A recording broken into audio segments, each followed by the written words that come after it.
All right, so today is July 25, 2021, and we're going to continue our discussion on the Desiderata Extinctionati.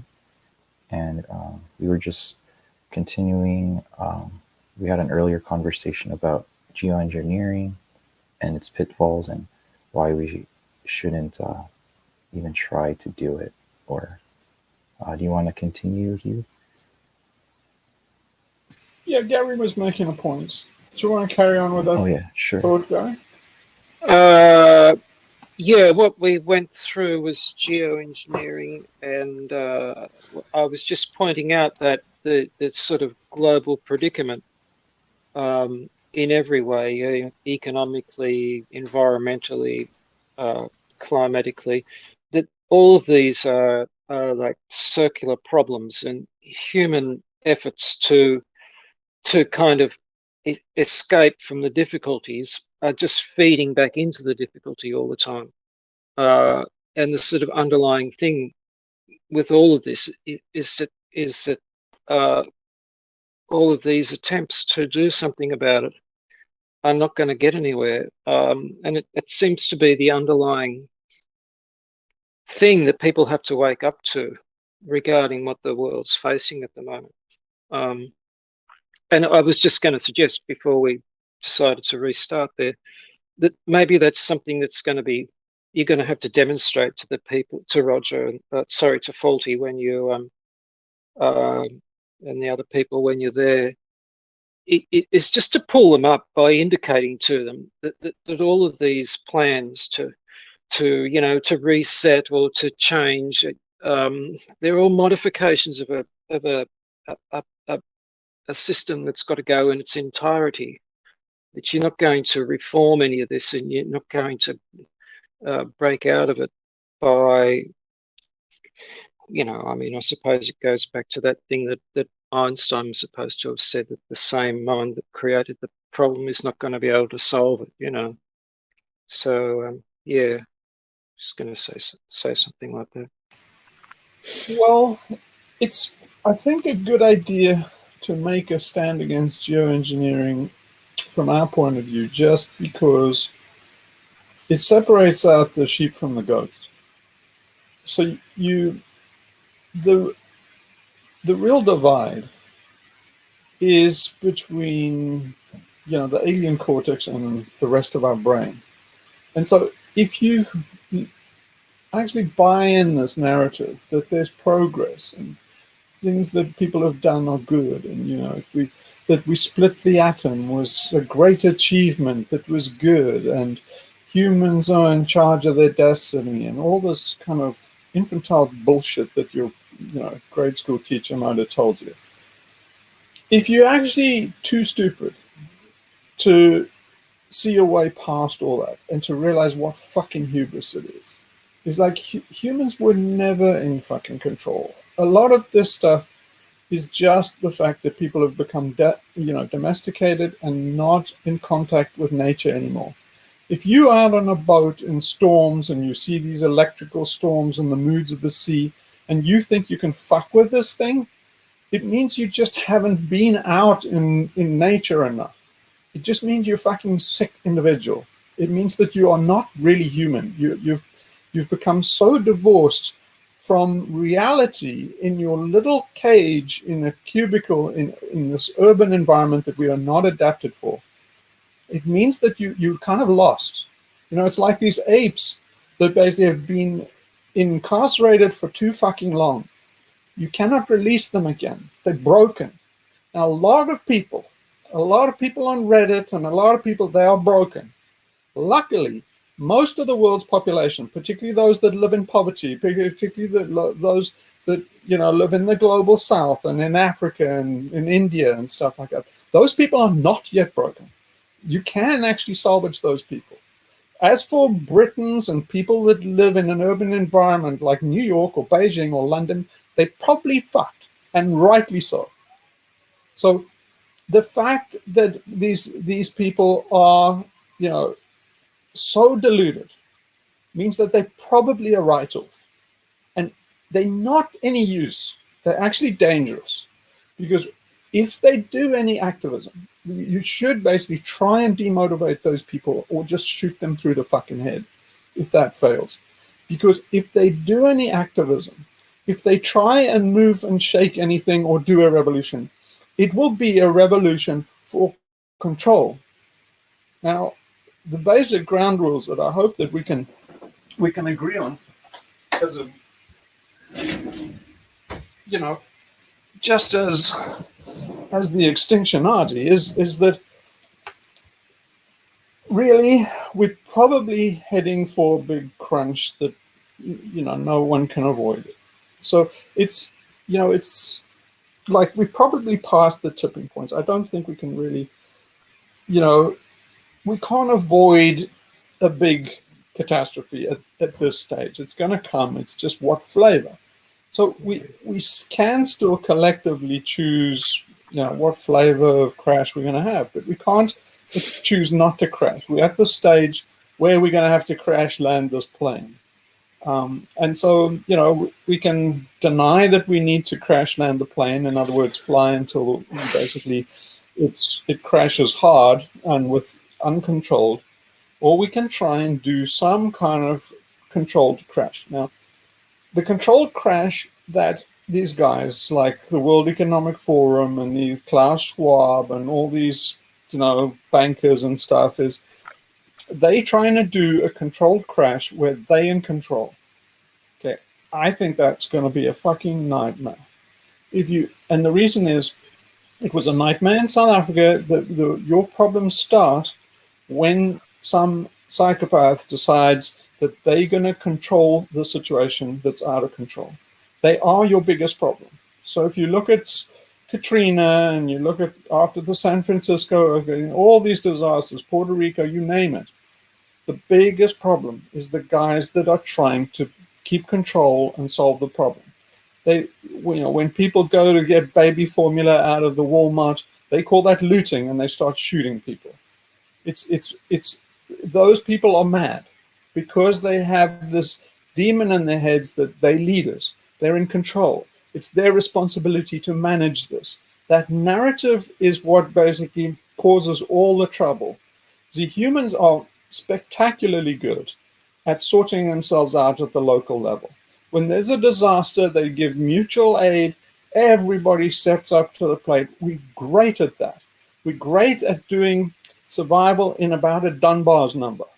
So what we need to do when we hit the wall is to get rid of all these power structures and basically try and reduce center of control to the local level and no bigger than about a Dunbar number. So Americans are awesome at this. If you cut the head off the snake, you make sure that basically they lose control from the Pentagon and from the White House. And basically, you know, even if it devolves to state capitals, it's good enough. But you really want even the state capital to devolve responsibility to the people and step down. If you do that, you've got a chance. You have diversity. People will actually give each other mutual aid. They'll start doing mutual networks. You break the long lines of communication that are so dangerous. Those you break the military and all the essentially you get people to de-arm instantly because there's no use for guns if you actually devolve to the local level. So if you have autonomous communities that are self-governing, they're unlikely to give each other any trouble. They're unlikely to give their neighbors any trouble. The trouble comes from these basically loose federal arrangements and state level arrangements that try and keep control to the bitter end. Those are the enemy. And they don't know they're the enemy. And it's possible that we could convince them. And I think we should. We should make it a target to try and, you know, have a disaster plan that includes their buy-in, that they will step down. I think that there are people, even if you look like the mayor of Portland, or, you know, even the governor of, say, Oregon or something like that, is they're not so stupid that they don't see this coming, and they actually could be on board with a plan like an autonomous community, like they did in Queen Anne's, Queen Anne's Gate and stuff in Seattle, and so they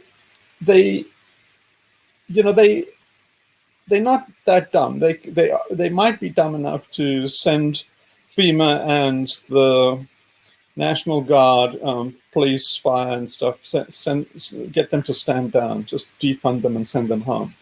If they did that, they would be doing an incredible favor to the country and the people. Now, they don't know that yet, but they could be persuaded, right? So I think that's a reasonable goal. Now, what I think is liable to happen is, what I learned in South Africa is people have an incredible capacity for staving off the inevitable and making it worse in the process. So it's like McNamara in Vietnam. Everybody knows Vietnam's lost, but they do this escalation of commitment because they cannot face defeat. They keep on knowing that this is a lost cause, but they throw good money and good lives after bad because they just cannot admit defeat, they cannot relinquish control, and they cannot back off. So you can't get a character like McNamara to stand down. Even though he knows he's lost Vietnam, he still goes through the motions. This happened after Stalingrad. After Stalingrad, the Nazis knew they were done, but they went through the motions, selling hopium screams like, well, they would have the V weapons would come and save them. There would be some kind of kamikaze program that would save them. They always had these hopium things, and geoengineering falls into that category, that the divine winds will come and save us in the last moment, that the gods will suddenly turn. It's like, there might be some black swans, but it's unlikely. Like the big wind came up and saved Japan from an invading Chinese army, and that's where the kamikaze wind comes from. It does happen occasionally. The winds blew the Armada off Britain when it was being invaded. But it's not very often, and it's not very likely in this thing. If you're looking for a black swan to sweep in and save you, it's better to assume that it won't. So if, but these guys cannot step down. So if you look at like Germany after Stalingrad, well, then everybody with a brain in the German staff knew that they were screwed and it was only a matter of time. But they still suffered their worst losses and defeats. Most of the people died after Stalingrad. And everybody in the concentration camps, they died from starvation because of the decision that they couldn't elect. If after Stalingrad they said, okay, we get it now, we've lost, they would have been 1,000,000 times better off if they just capitulated, just let the Red Army roll in, because they knew they were going to anyway. So let the Red Army roll in with an intact Germany, rather than destroy Germany to the last blade and then have the Russians come in when they're really angry and they're ready to rape left and right and shoot people. So it's like, it's the hanging on, and they have infinite capacity for hanging on, and they will stretch it out, making it worse. Geoengineering is exactly the flavor of this. It's basically, it's going to make things certain. The end of geoengineering is that we will drop the ball eventually, and then we'll be in a heap of trouble, because there's the moral hazard. They're going to use this as an excuse to crank up fossil fuels. Why wouldn't they? You see, the scientists are fucking Boy Scouts. They are politically inept and clueless. They don't understand the real world. They understand engineering problems, and not very well, by the way. So what they do is they assume, well, this will give us more time. What do you think people are going to do with more time? The oil industry is going to say, now we have a thermostat. Why the fuck are you doing austerity? We don't need green tech anymore. We have a cheap, useful black gold. We can burn it to the last drop. Why wouldn't you if you can lower the temperature? What's the downside? The downside is the future, that you're going to argue over that thermostat. You are too much of a toddler, and the human species is not responsible. They don't have we didn't have the restraint to stop getting into this climate crisis. How the fuck are we going to have the restraint to control a global thermostat? It's like you're going from a basic level of responsibility that we failed completely. And now you're going to actually go to the advanced class and try and win there. You failed in the little leagues. You cannot advance to the advanced leagues. Are you fucking retarded? Yes, they're deliberately retarded. So There are a million little snakes in all of this, and the arguments they go. They're all about the alien cortex protecting itself. The alien cortex has made its own habitat. It did niche creation, and the niche creation, you can see, it's geometric, it's boxes, it's cities. So cities should not exist. They are the brain, they are kind of like our left brain spilled over into nature. They've killed it. And so those vampire squids, the cities in those boxes and stuff, they need to be erased. They're not viable, right? They are, but the alien cortex wants them because it's its preferred habitat. It made them to make itself self-sustaining. So in the process of making its niche, which is the urban environment, it cost us about 10% of the rest of the brain. It's dehumanizing us while it makes this transhuman city and the cityscape. Okay, so now I can prove to you mathematically that this is not viable, because a city has to be managed and a city has to grow. There's no such thing as a sustainable city. Why? Because it needs resources from outside. There's only one incentive to bring resources from outside, and that you can profit from it. If you profit from it, it means you have a growth incentive. You have to carry on growing. If you're a farmer from Göbekli Tepe to some, Jeff Bezos with Amazon serving New Yorkers, you have this deal. I will go to the far ends of the earth to basically kill nature and bring it to serve you in a market in a city. So there's only one reason to do that, and that's if you actually make some money, more money than you expended going out to get the commodity. If you do that, you have more money to invest. What are you invested in? Getting more shit. What else would you invest in? It's capitalism. So basically, a city has to grow. If you said, no, we will not grow, then there's no profit in bringing goods to an urban environment. An urban environment doesn't produce anything. There are a load of people with bullshit jobs in the service industry. They're nothing. They're non-producers. They're drones. It's a dead colony of drones that is just sucking from the surrounding living planet, right? There's nothing going on in a city. There's no production, zero.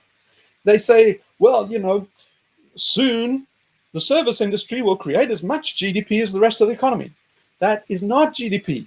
That is non-production. Those people are going into work. They're flipping bits on a keyboard. This is not production. It's not doing anything. How bits and keyboards and letters are arranged on a screen doesn't matter a shit to nature.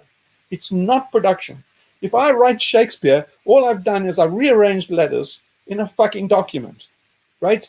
Nature doesn't give shit how the letters are arranged in a fucking document, so I haven't done anything. I've just burned electricity on my fucking computer, and I've ate coffee, and then I went out for an avocado sandwich.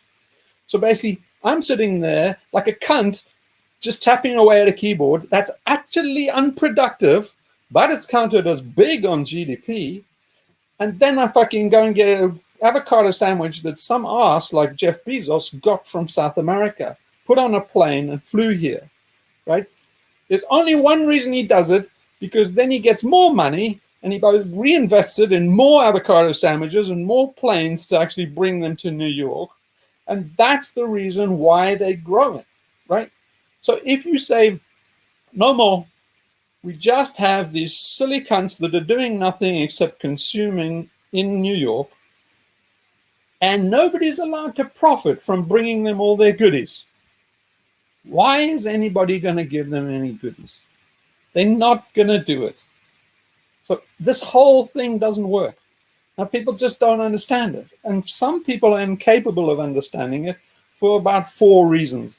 One of them is they are on a payroll and they really don't want their life to end. And the alien cortex doesn't want its niche to disappear because it's kind of cancer.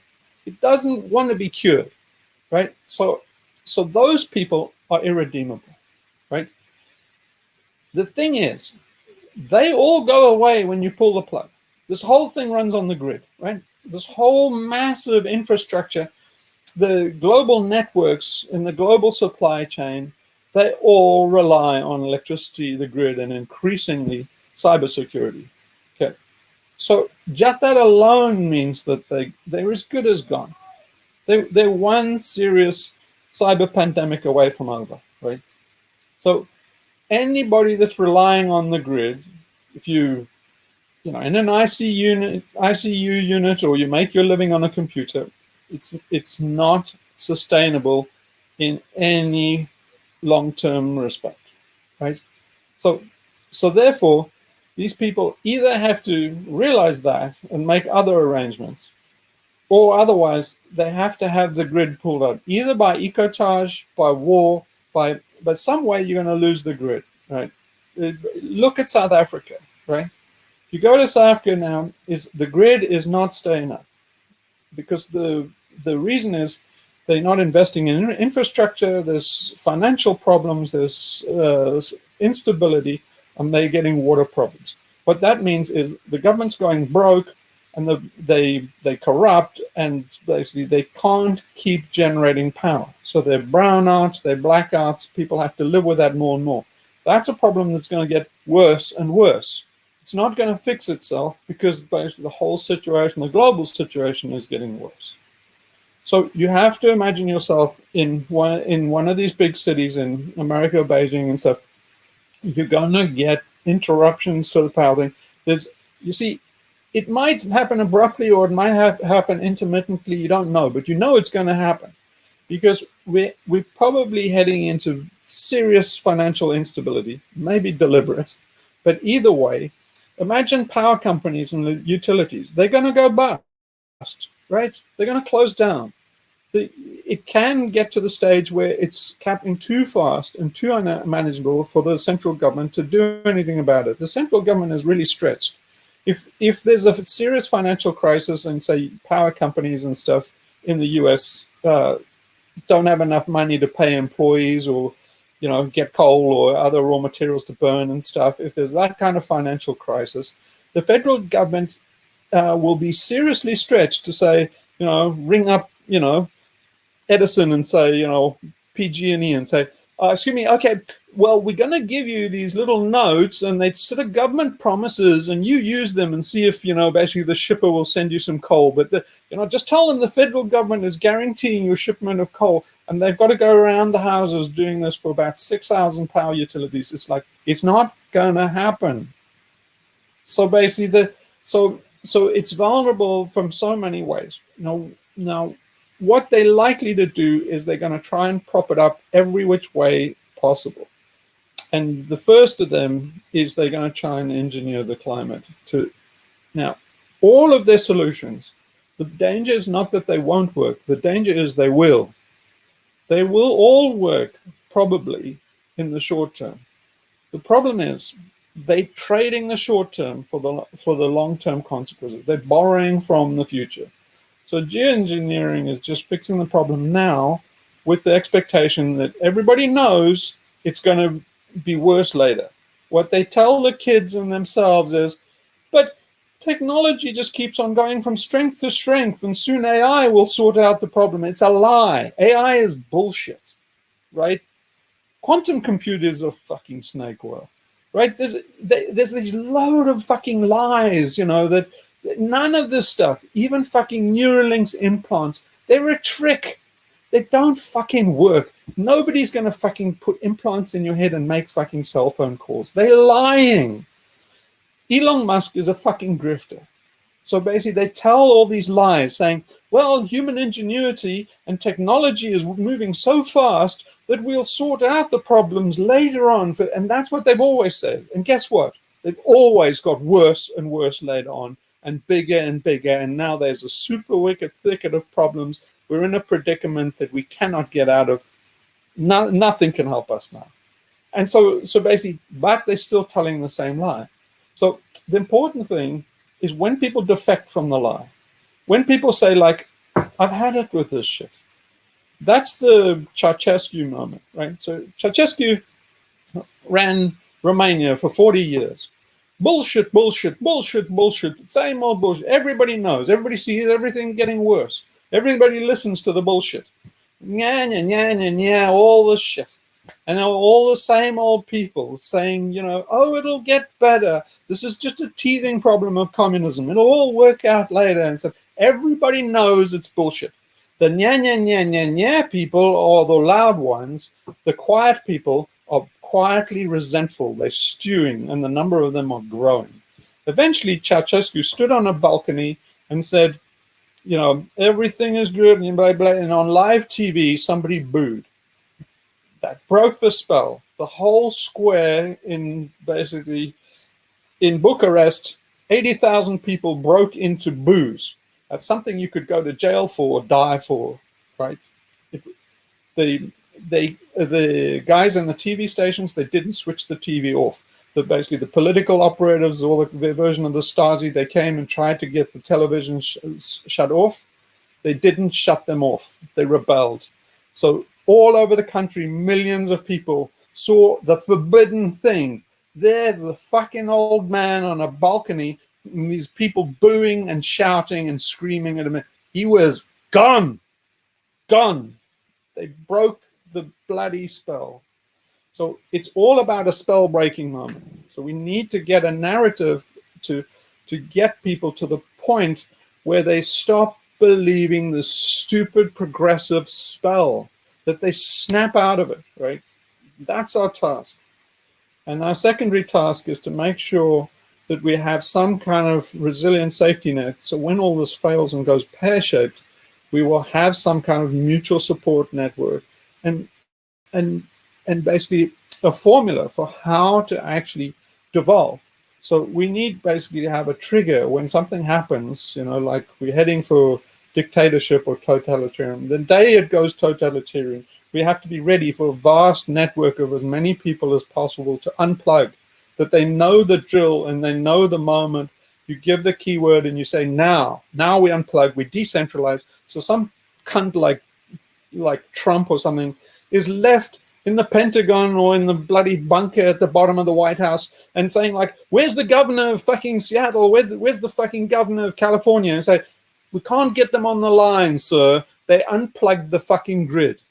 See, that's the moment. Then he's just a stupid fucking old cunt sitting in a bunker in Washington, and the rest of the world is unplugged. We're not interested in the story anymore. It's bullshit. We're going to take it from here and do it alone. And then some people have got a chance, because not many, but you've got a diverse bet, right? What you've got with centralized control is all your eggs in one basket, one all-in bet on a fucking insane plan. So that's the thing that we need to avoid. And this is not a hard story to communicate, but people are in various levels of psychological development. And the people that are most entrenched in our technical lifestyle, that are in places like New York, they know that they're not viable. Particularly people like, you know, trans people that are reliant on the people that are disabled and reliant on the medical system. All of these are shills for the system, right? They are a very, very sad story, because the system cannot survive. If the system survives, then all of us are likely to die. So they basically back the wrong horse. Anybody that is entirely reliant on the grid, on technology, on the healthcare system, you back the wrong horse. If you need pharmaceuticals and stuff for your survival, you haven't got much longer to go, right? You cannot imagine a system where the healthcare system's intact, all these institutions are intact, and they're basically feeding you, right? Just can't see it. We're likely to be going into a situation that's much like the fall of Rome or the fall of like Nazi Germany or something like that. I'm telling you, when Hitler's in his bunker, his priority is not, you know, going to be to get you hormone blockers and stuff like that. So just, you know, it's just not gonna happen. So those people become our natural enemies, not because we're prejudiced against them and that. They are a tragedy. They are a walking tragedy. But they will fight for the status quo, and they will fight for technical civilization, because they're dependent on it, and they're selfish cunts. They have no self-sacrifice. They wouldn't be in this identity politics if they had a semblance of self-sacrifice. So you have to say that they're not on team human. They aren't really fucking human when it comes down to it. And so when they're going to fight the great unplugging, because they're selfish, right? The most noble thing they could do is say, yeah, okay, we were a mistake. We were a domesticated chimp that's not viable. And then say, like, we accept that, and you do the thing, the romantic Hollywood trope where you're the one that detonates the switch or something. It's like, that's good, that's noble, that's how you redeem yourself if you're one of those people. But for the vast majority, they will go down fighting for the system, right, at our expense and the expense of animals and the expense of future generations, out of pure selfishness. This is the alien cortex speaking. And so that's the lay of the land. It's basically, it's all in, sheep and goats is, are you for technical civilization and the alien cortex's monstrosity, or are you on team human and you want diversity, you want humans to have a chance? You basically reject the monoculture. You don't embrace peace and kumbaya and stuff. You just say, we want humans to survive. And so we need a vibrant crop of different types that are disconnected from each other and occasionally fight and act like humans. See, we don't want a big world where everybody wears the same pajamas and stuff, because we'll be wiped out by a pandemic. If these guys start genetic engineering and stuff, there's only one type of perfect human. So if you're the guy who has the Genentech patented formula in your kid and you have 3 or 4 other formulas, then you will be the basic generic turnout of what you get as a genetically designed baby with $100,000. And so that you will be a fucking clone. You will. It's just like any fucking fad or fashion that happens. Is everybody's got this same fucking Nikes, and they just a small different flavor of Nike. Well, genetic engineering will be exactly that. It's a consumer culture. So it'll mean that we are genetically very, very narrow, essentially cloned. Clones all have the same fate. And that fate is that they wiped out by a pandemic because there's not enough diversity. The viruses basically will adapt until they can attack that clone. And when it does, all our eggs are in that one clone basket. We're gone. The whole point of humanity, the whole point of why we have a Dunbar number and we have tribes and we separate and we war occasionally and stuff, is to defeat viruses, right? If AIDS ever came and invaded a village, that village died out. Well, that's really tough shit, but at least there's 99,000 more. Well, now we're in one global village. When that global village gets disease N, we're gone. Because we're all interconnected. We're all in one fucking village.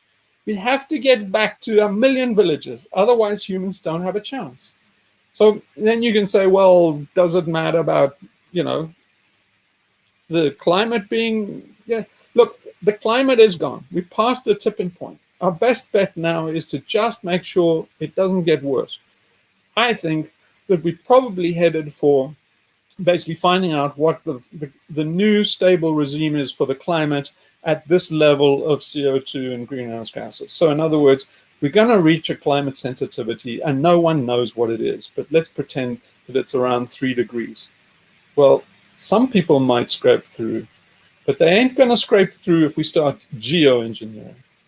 No one's going to scrape through because they're going to take the parts per million up to fucking infinity. There's almost 1,000 years of natural gas in the Pennsylvania field alone. America could use the Pennsylvania field, the LNG that comes out of Pennsylvania. They've estimated that America at its current consumption rate can use that for 1,000 years. If they did that, there would be no life left on Earth. We would be at about 1,800 parts per million. Where the fuck do you think they're going to go if they have a temperature control? If they can cap the temperature at 1.5, they're going to take the parts per million up to 18,000 or more. They're going to drain the Pennsylvania field. Why wouldn't they? It's cheap energy. It's dense. It's perfect. They're gonna run the world on it. They already are. The energy transition happened. It was a transition to liquid natural gas. It was from coal to liquid natural gas. Solar panels and stuff is just a nice to have on your boat. Basically, nobody's powering their fucking cities with fast wind farms and solar panels. They're just an add-on. More energy for more eco-destruction. That's all they are. The solar panels are like a luxury item, like the electric cars, is what I think, what it seems to me. Well, they're worse. They're the hopium that basically encourages people to keep loyal to the system. So solar panels and wind farms are actually terribly dangerous. And the reason is they're psychologically encouraging the drunk to think that they'll be okay. So in other words, they're kind of like a seatbelt in a car. And now the drunk thinks, oh, well, now I've fitted a seatbelt to my car, I can drive home. That's all you're fucking doing. You're just encouraging bad behavior. That's all those fucking green tech. The green tech industry is a bunch of fetid, horrible little shit billionaires that should all be shot and shortly will be, hopefully. And all of them basically, they just want to line their pockets. So Elon Musk and all of them have built their fortunes on government subsidies. So they're just using kids and Fridays for Future and Extinction Rebellion, and they're using them to basically get more money, shake it out of the government. And the government can do it because they're just printing money. Their currency is based on fuck all. Currency is based on a whim now. So you can go to the government and just shake them, and basically dollars will fall out of them. And that's what these green tech billionaires are doing. Now, what happens to that money? Well, if it goes for insulation in a British house, if it goes for solar panels or wind farms or anything like that, well, now you've got solar panels and wind farms. Well, think it through, arseholes. Think it through. Biden's just put 1.9 trillion into an infrastructure bill, right? Calling it green, right? Do you think that reduces CO2? Of course it fucking doesn't. Think it through. That 1 trillion goes to buy solar panels. A lot of the money goes to China, but a lot of it goes to the people that install it. Those people, payroll is a big item. So all this infrastructure build, it goes for jobs. It goes for paying people, right? These are surplus. These people wouldn't have had jobs without this 1.9 trillion. Now, what are they going to spend it on? They're not going to spend it on CO2 reduction. They're going to spend it on CO2 creation. If I'm a laborer and I install solar panels on your house and they pay me by the hour, I'm going to take my $15 fucking that I get as a minimum wage, and I'm going to go and fucking buy a burger that was flown on a fucking plane from Brazil. And now I can buy a fucking 2 burgers or a bigger burger. And then I can go and take a fucking holiday in fucking Spain. I was going to basically go on a caravan or stay at home because I didn't have the money. Now Biden's giving me 1.9 billion of green money. What I'm going to use it for as a green job? I'm going to use it on a fucking holiday to Spain, you stupid cunt. I'm going to be burning fucking babies in fucking jet fuel. Are you fucking stupid? This money goes into the economy and circulates. The economy is a fossil fuel economy. You put money into it, it's for growth, of growing the fossil fuel economy. It doesn't matter if the point of insertion was green tech. The point of spending and the circulation of the dollar, it's going to circulate at least once or twice every 6 months. Basically, the velocity of a dollar is probably 4 times. It's going to change 4 times in a year. The first hand is for a solar panel. That hand will go and buy it from the dirtiest fucking carbon-producing thing that you can imagine. And all the other 3 hands, until the government reabsorbs it with like Fed repos and stuff, will be dirty money. So basically you increase 3 times. You put $15 into my pocket with a green job. I've spent it, passed it on 3 times. And those 3 times are going to be fossil fuel producing fucking monstrosities. So you're not getting ahead. You put 1.9 trillion into a machine that generates carbon. Doesn't matter that the excuse was, well, at first we put up solar panels and wind farms. You fucking cretins, man. Just do the fucking maths. So it doesn't work, right? So we have to stop all the stupid shit. And it's not a big task, right? People can get this in a moment. They all kind of know it. You just have to separate those that are redeemable from the fucking sheep that are not. So we want the goats. The sheep are going to slaughter. And they go to slaughter the day the grid goes down. Right? And that's May I add something to what you're saying? Is about, I was thinking earlier when you were talking about the alien cortex and the way that geoengineering is probably coming from this sort of reasoning. I see that also in the way the pandemic is handled. And you posted something very interesting on the sub today. Well, not interesting, but true, about the man burning his passport in South Africa. And I'm thinking of all these new health passports. That's Nelson Mandela there. Yeah. That's Madiba, man. Mandela, yeah. Madiba.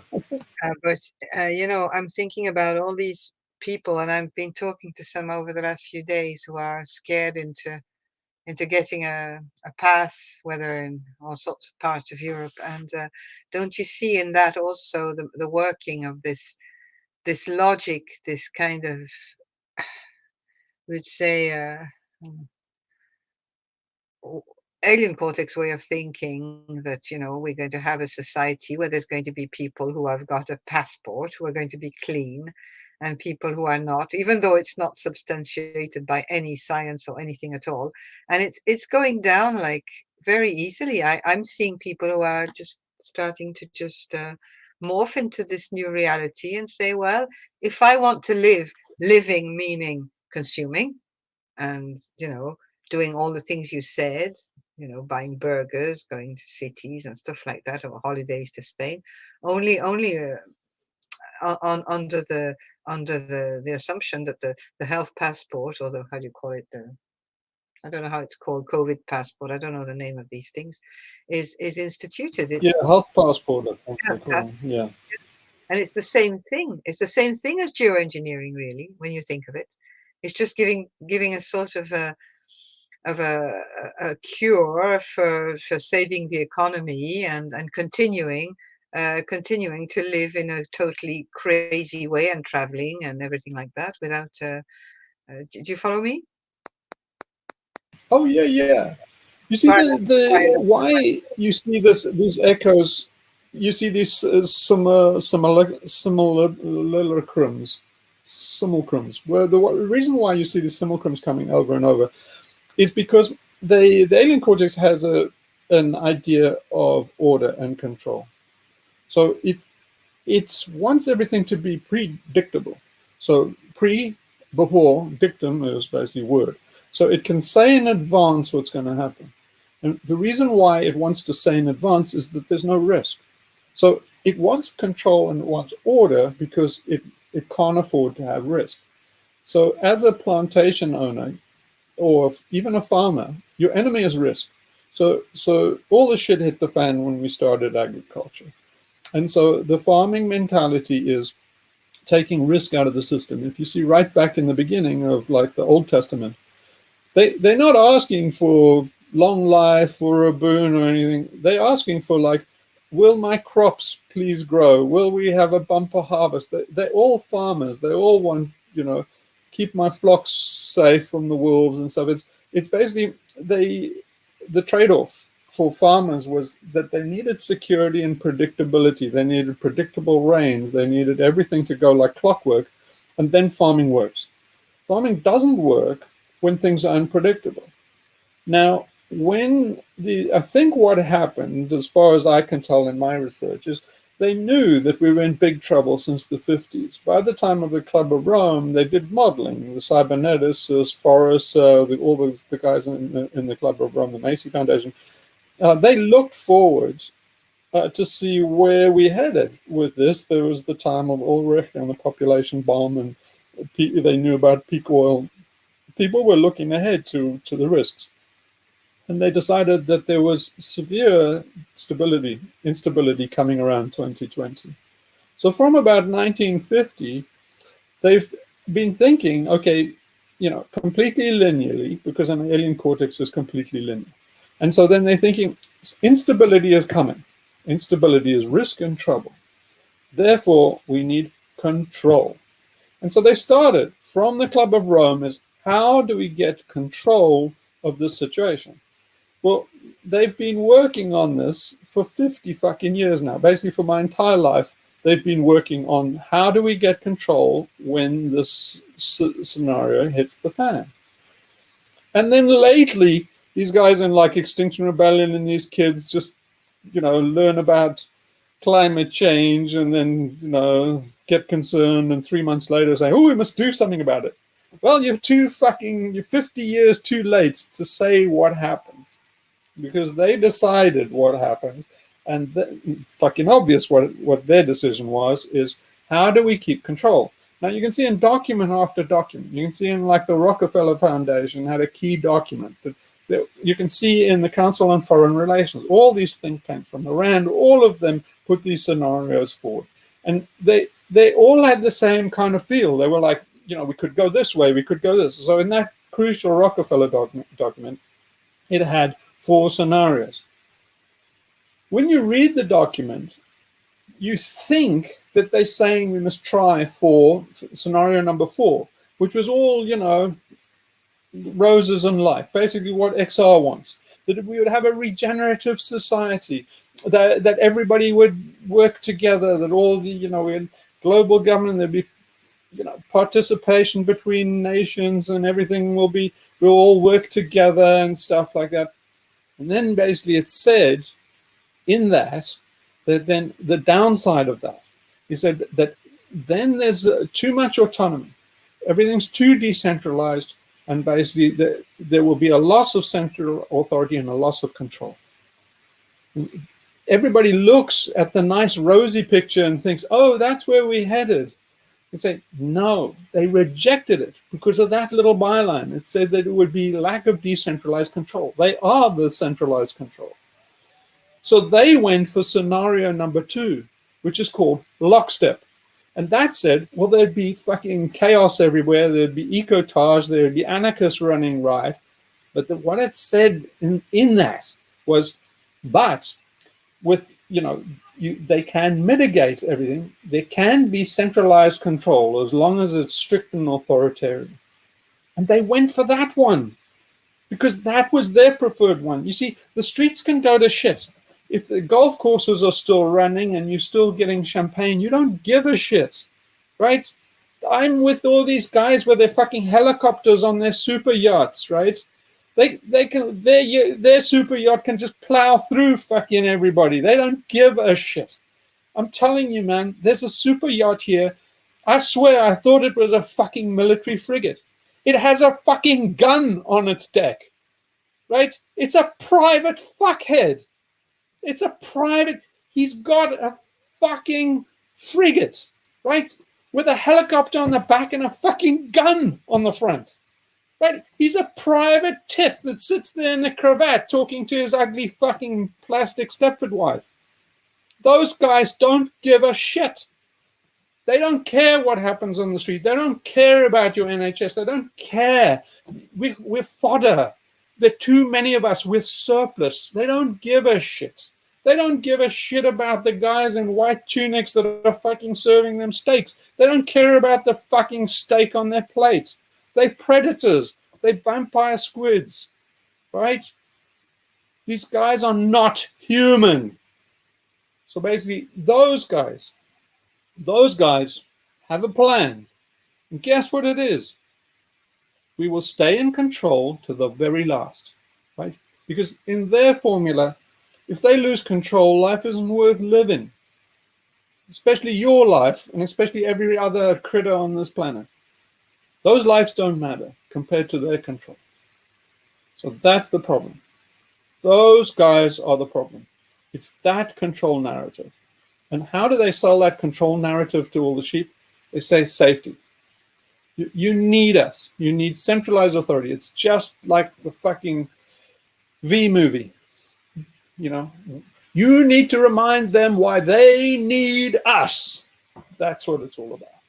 So in a lot of ways, these guys need turmoil. The more secure their position is.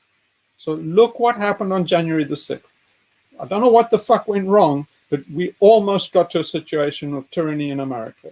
How that script should have gone was basically they brought out the troops for they invoked the Insurrection Act to keep law and order. They declare martial law to keep law and order. They like martial law. They're not trying to avoid martial law. Like, martial law is their best gift. They love to get there. So basically, where they were headed, clearly, I don't know what happened. I don't know why somebody blinked, but where they were headed was martial law. From martial law, then all bets are off. Constitution's out the window. Nothing matters anymore. We ruled in America by the diktat of a stupid psychopath. And so that's coming. Right? So we need to prepare. Right? And hopefully, so when you, I'm just going to just say, when you go for this meeting, can you reproduce if you can reproduce a rant like that at some stage, you're probably going to have to, aren't you? Hopefully it's not necessary. Hopefully we're singing from the same page. I mean, well, there are a few things that I think that they don't understand, and one of them is they don't understand finance, they don't understand conspiracy, they don't understand the military, they don't, they're major holes in their thing. They don't understand that this thing is all arranged by central banks. Yeah, but this is a huge stretch for people who don't get that. It's a huge stretch to win them over in 3 days, isn't it? You're more likely just to freak them out. Yeah, but you don't have to. You don't have to win them over, right? You see, okay, so let's answer the question that you posed in the comments for the agenda, and that's that. What do game designers and artists and stuff? What do they actually do? Okay, well, so you can start to get the flavor of how this might work. So, if you saw Bright Axiom, right, you can see there a couple of things. One of them is how recruitment is done. So that was one way of recruitment. It's people really like the idea of exclusivity and exclusive invitation, a bit of mystery. Everybody's waiting from a call from God to say, this was just a dress rehearsal, and your life wasn't supposed to be this way, and your real life is about to begin. And everybody's waiting for that fucking call, right? Never fucking comes, but you can give it to people. Everybody wants to be Neo in the Matrix. They all want. So somebody say, the reason why trans people are have gender dysphoria and that is because of this. They know everything's fucked up. See, one of the problems with this, trans-trendo fad is that it's they taking people that are genuinely fucked up and dysphoric in so many ways, and they're telling them the reason you're fucked up is because you really should a girl. It's like, no, it's not. It's because of this fucking. You're in a gulag. You are in a intolerable system with structural violence, and you're a chimp that has been put in a cage. So you basically go into a caged chimp in a zoo that doesn't know what a zoo is, and you say, something's wrong, don't you? You say, yeah, I've thought that since the day I was born. And you say, instead of saying, well, it's because you're in a zoo. We're not supposed to be in here. We're supposed to be in the wild in Africa. Instead of saying that, what they're telling each other is, no, the reason is because you're really a girl chimp. So, cut your genitals off. It's like, there are all these false solutions to the problem. No one wants to name the problem. It's kind of like the alien cortex has all these devious ways of doing makya, of setting people off on the wrong track. So then, if people say, like, I get it, I'm a caged chimp, this is unnatural, we're not supposed to be in this environment. then the alien cortex is pretty screwed. So what the alien cortex does is it confabulates a million reasons why it's, your problems are not this. Your problem is you didn't buy a Tesla. Your problem is that you aren't rich enough. The problem is that you're not a YouTube streamer. And the problem is that, you didn't buy the right clothes. You didn't fit in with the right clothes. You didn't do the psychotherapy. The problem is that you have bipolar disorder. The problem is anything other than saying the problem is that we're fucking chimps and we're not supposed to be living like this. So, because that's the first step, and say, how do we correct it? And say, well, we've got to trace back how this started. And then we're on to the alien cortex. Once you've seen the alien cortex, then you're like in the 10 bull scenario in Zen. So that 10 bull scenario, plate number 4, seeing the bull. So it's basically, you see the bull, and you know exactly what the bull is. It's up in the night sky. They knew it from shamanic times. That bull is Taurus. That bull is the bull that everybody's speaking on the fucking Murdoch media. They are all full of bull. If you go back to Çatalhöyük, right? One of the satellite cities about 3,000 years after Göbekli Tepe, but it's probably the same people, right? They're obsessed by bulls. Those are not domestic bulls, they're aurochs, right? Serious wild version of a tame bull. And they're teasing the bull. They have almost like these acrobats, like this in a rodeo where you have the clowns, or like in Spain in the bullfights you have the picadors. The picadors are basically the clowns that play with the bull. You see in Crete that the Minoans, they also have frescoes where they're teasing the bull. And say, what are they doing there? They're showing their dominance of the alien cortex, right? So they are basically showing their dominance of this figure that they can feel and they can represent symbolically on a wall. Now, coming all the way to the modern era, we can't even name it. We can't even name what our problem is. It's all indefined. It's been deliberately obscured. The alien cortex is a liar and goes to excessive lengths to lie, to divert people. Or it's you can see it in psychopathy, right? Collectively, our system and our institutions are psychopathic. Now, if you look at an individual psychopath and see how they work, you'll see what they do is they're continually spinning plates. They're continually setting people off. They're putting people on edge. They're creating confusion, all so that they can keep control.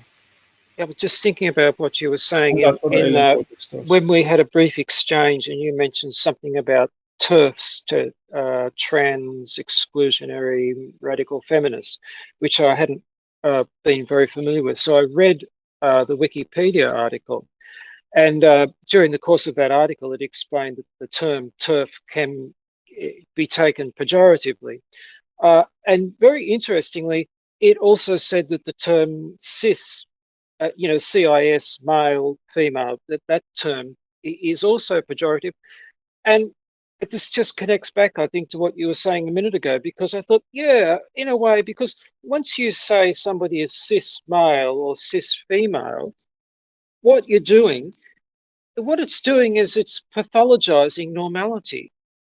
And I think that connects straight back to what you were saying a minute ago, where we know something's not right, but that gets pathologized as depression or gender dysphoria, instead of the fact that something's not right is a very accurate message that you're receiving from your deep human aspect, I guess. And the task is to find out what the fuck's going on. Like you end up in this situation where everybody's blaming a disease or blaming themselves for a massive sort of, I guess, alien cortex generated problem in terms of the environment we live in. Yeah, the system tries to make you take responsibility for its faults. So it tries to make you take personal responsibility for the systemic failures. So it's never the system. So basically, if kids are not doing well at school, nobody ever says, why are we doing this? What's it doing for these kids? It's basically they don't like it, they don't fit in here, and they're not doing well. What would suit a kid? Nobody says that. They say there's something wrong with the kid. Now the kid must fit in with the machine. And that's what it does with all of us. So it's basically, it's the same thing is happening with the jabs. It's saying, like, if you don't want a jab, it's basically, you have a problem. We're going to make this your fucking problem. We're not going to say that there's a problem with the system, that they shouldn't allow planes and trains and ships and, you know, all this infrastructure and all this, you know, goods and transport to flow around the world, which is how the pandemic spreads. We're not going to touch that. That's too sacred. But you're going to have the fucking problem. You're the fucking pariah because you're not going with our stupid fucking program. I mean, the program's always retarded. Geoengineering, the jab, whatever. Anything where you try and manage chaos by this fucking top-down control is doomed. But they're going to do it. And also, it's always short-term. So the jab, right, it might work in the short term, but in the long term, I can tell you 100 ways it's going to go wrong. It's going to breed, you know, variants faster. There might be prions and long-term effects. It's basically, but in the short term, go work. But that's what I was saying. It's the same thing. It's parallel to geoengineering. I mean, we're just talking about the same type of reasoning. You know, it's just, okay, we'll jab you see, what they do. There'll be another pandemic and there'll be something else. It's just, you know, the same thing. Yeah, but you see the technique of control which they've perfected, all bullies have perfected, is to get people to betray their future selves by just giving them an intolerable short-term deal. So in other words, you know, it's like if you torture somebody. If you wind up in torture, what they're doing is they're saying, you can't take the pain, can you? Well, then, you know, basically give up, and then the pain will stop. And then what it does is it forces you to say, well, the long-term consequences of giving up under torture are going to be really bad. You might even be shot. So, but you do it because your short-term self just wants the pain to stop. And so they always they always do that to you. They always say, put you at odds with your future self. So geoengineering is doing that, saying, well, you want to be safe now, don't you? You know, so like, we've got to do this. And then say, yeah, but my future self, oh, don't worry about your future self. And then they know that your future self, they have a longer term view than you do. So basically they can always get you. It's like a bank. A bank will, you know, put a consumer item in front of you that's too good to resist. Now they're going to basically take you for a ride. By the time you've bought that consumer item on credit, you've paid for it twice. But they have the long-term view. They're looking at, this sucker is going to pay twice for this car. And you don't, because you're like, oh, my current self wants this car. My future self will pay it off later, and it'll all work. And that's how they keep us, because they're looking at your future self. It doesn't matter about your current self. They don't suffer a loss for your current self. They sell you a car today. They torture you today. It's cheap. It's cheap to set somebody's current self against the future self. And we don't have the smarts to do it back to them, right? If you have, you know, what anarchists showed in the 19th century, if you have a system of targeted assassinations, that's the end of the game for them, right? It happened in the 70s, in fact. Manson and those guys were, it was a lot more going on than just Manson and those guys. I remember David Niven wrote in his book, in his autobiography, that he was in California. It was a time when they were about to get very anarchic, and somebody in that frame of the Manson thing, and it was a kind of a much bigger than just Manson. It was a zeitgeist of the time. And anyway, this guy came up to, you know, in Beverly Hills and shot David Niven's neighbor. He basically knocked on the door and shot some famous guy in the face.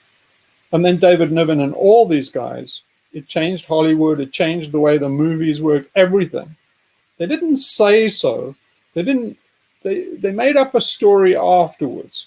They didn't really say how close they came to actually succeeding. So the same happened in the 19th century when they did targeted assassinations. Anarchists did targeted assassinations of royals. It almost brought down the entire industrial system, right? Because those royals were scared. They knocked off a lot. I'm talking like 20, 40. Eventually, it ended in World War I. But you know, Franz Joseph was shot by an anarchist and called Princip, and that in Sarajevo, and then that led to the disintegration of the old world. So it worked, right? They don't teach you that in history. But imagine now, if you imagine a hypothetical targeted assassination program for billionaires. Okay, you think they would still be prancing about in Davos and going to states and that if they knew that people took long-range shots at them from a mile with a Barrett rifle? They would all go underground. That would be the end of the Great Reset, right? You just 2, 3, 4. That would be it. It's very easy to do this. It's just people don't have the courage. Yeah, it's making them fear consequences for their actions. Like, you know, I was bullied a lot in high school, and the only time they stopped is when I got physical, right? And I think you've had those experiences too. Like, bullies don't stop unless you put a hurt to them. You have to get physical and hurt them, or they won't. Yeah, but you have to give You up can your tell the long-term self. teacher. I agree 100%. But you see what? Yes. But you see what you're doing there is that you are sacrificing your short-term self for your future self. See, that's what most people can't do. That if you teach a rebel to do that, they're fucked. I mean, the system is fucked. You see, by going up to a bully, you are and smacking them on the nose, which I've done since the age of 4, thanks to the good teaching of my sister, my older sister. But you see, what you're doing there is you're saying, I don't care that they come back and do this. It's basically, I'm going to basically take a chance for my future self. Because if this works, I get a lifetime free from this bully. Right? So then you take the big hit. You might get the shit kicked out of you, but you're free from then on. Basically, just the fact that you fought back, even if the bully pulverized you, then you can still come back. You can get the society on your side. You can still nail the bully, saying, "Look what he did to my face." You basically you end the game. The game Underdog only story. works. Yeah, the game only works because the worm doesn't turn. That's what I was saying about Ceausescu. So 80,000 people standing in the square in Bucharest, right? The worm turned. See, Ceausescu's a bully. He has all these bully boys, all this network of bully boys that are cowards, that all, like every cop. They're a cop because they're a coward. They're a cop because they can put on a uniform and bully people without redress. That's why you become a cop. And so basically, it's all bullies supporting bullies all the way up. The moment you fucking turn on those guys, they're gone. If you look at a bully like Putin, he was one of these bully boys that was put on location in Germany. Right? He was traumatized because when the wall came down in Germany, he phoned up his handlers in the Kremlin and said, there are people crawling all over the embassy. What do I do? And they said, you're on your own. He never forgot that. It shaped him. Basically, that was his defining moment. He was traumatized. Right? So what a million Soviet soldiers would have done is they would have gone and hidden in the basement. Basically, Putin was quite a guy because he said, well, fuck it. I'm not going down fighting. And he went out and addressed all the rioters and basically saved his ass that way. And then he reasoned with them and talked his way out of it. But he never forgot that basically the system he was protecting wouldn't lift a finger for him. So he never forgot that was the way the deal was. And so Russia's run on that principle today. But the same applies to every cop in uniform, every National Guardsman and stuff. Is they like the power. They like having boots. They like having guns, and they like having a huge system behind them. So yeah, but that system doesn't protect them. And as soon as they realize that, they fucking, gibbering wrecks. See, it happened in Vietnam. It happened over and over. All the guys in Khe Sanh in Vietnam. The biggest trauma was that Uncle Sam let them go. See, that over and over, armies find that out. They find out the hard way that when they lose, that there's zero support. So then they that sobers them up. But yeah, it's good. It's a good thing to get the security forces on your side, especially in psyops. And the best psyops for guys in security forces saying like, they haven't got your back, man. It's like no guy left behind, no Marine left behind. They're gonna leave you behind, dude. It's like, seriously, you think the state's gonna shed any blood for you because you basically saluted their flag? It's like, not gonna happen, dude. We're gonna fucking get you. And that scares the bejesus out of them. You see, what Gene Sharp said is, you have to give them an out. But if all the ACABs know that they're on a losing streak, but you say like, okay, dude, we have a ticket for you. You can join the Extinctionati, and we've got your back. We're as thick as fucking thieves, man. And so he's saying like, oh, well, they turned on a dime, right? All cops are weasels. So Gene Sharp says you give them an out, say that they have a place in the new regime, and as soon as they see the writing on the wall, they come over. We'll get there, don't worry. But the main aim is to make sure all these systems stand down when there's a big crisis. So everybody agrees on this. The libertarian right and the savvy left, which there's much left of, but everybody knows that if we're heading for a big crunch, we have to disarm and neutralize all these power structures and all the ones that then try to step into the vacuum. Because there are lots of guys trying to step into the vacuum. See, everybody knows that the shit's hitting the fan, and they're all jockeying. So basically, Klaus Schwab and all of these guys is a good totem to focus on. But he's only one of many, right? Everybody, the vultures are circling. If you look at people like the Mormons, they're all getting ready.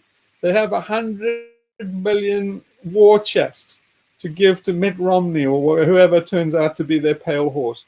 They are getting ready to take over the reins and apparatchik of power, right? So are the Scientologists. Yeah, it's like there are lots of these guys that are preparing for this day. The left needs to catch up. Yeah, it's just like, that part in 1984 where the weaselly executive gives Winston that book on, the history of like civilization and resistance and stuff. And it talked about how like always like the middle class and upper middle class are always circling to try and move up to the seat of power.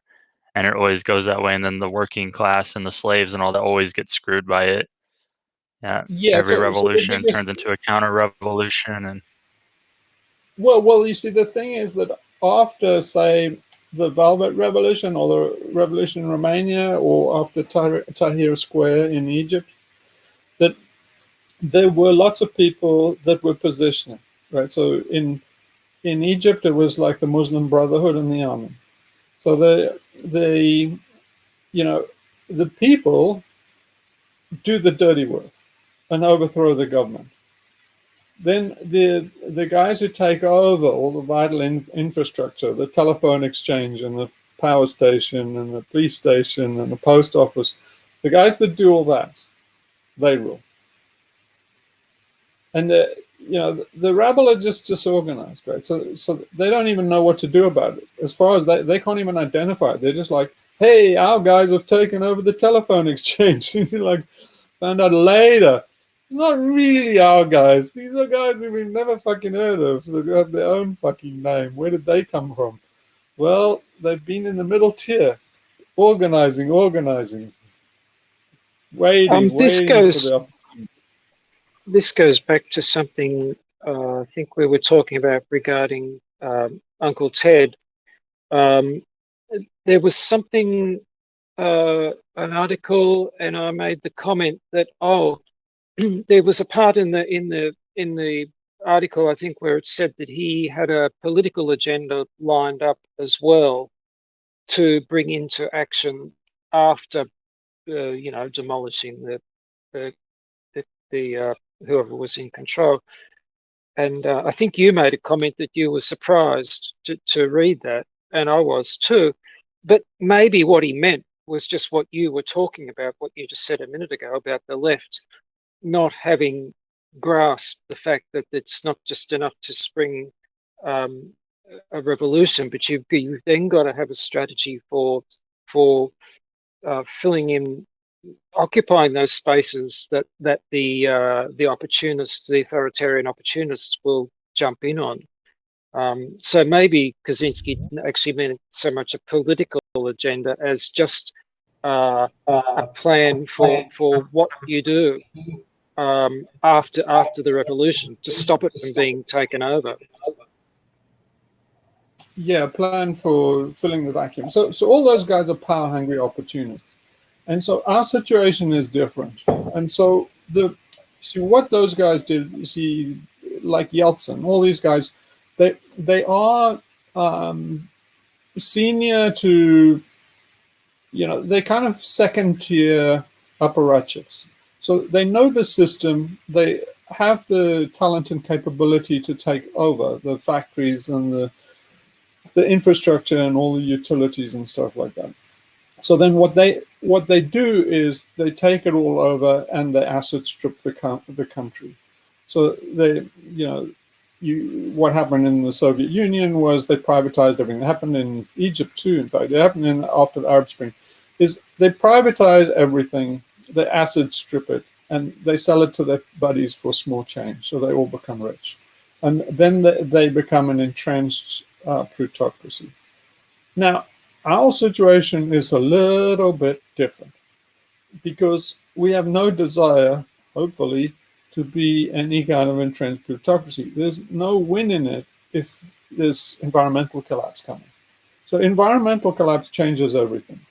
So what we need to do is to make sure, in as much way as possible, even in our local environments or on a broader scale, is that there is no system for the other guys to take over. You see, all those guys are ready to, just use the example of take over the telephone exchange, because that's what happened in Barcelona. Because basically the anarchists and the communists fought over the telephone exchange because they suddenly realized that whoever controlled the lines of communication controlled the whole battle.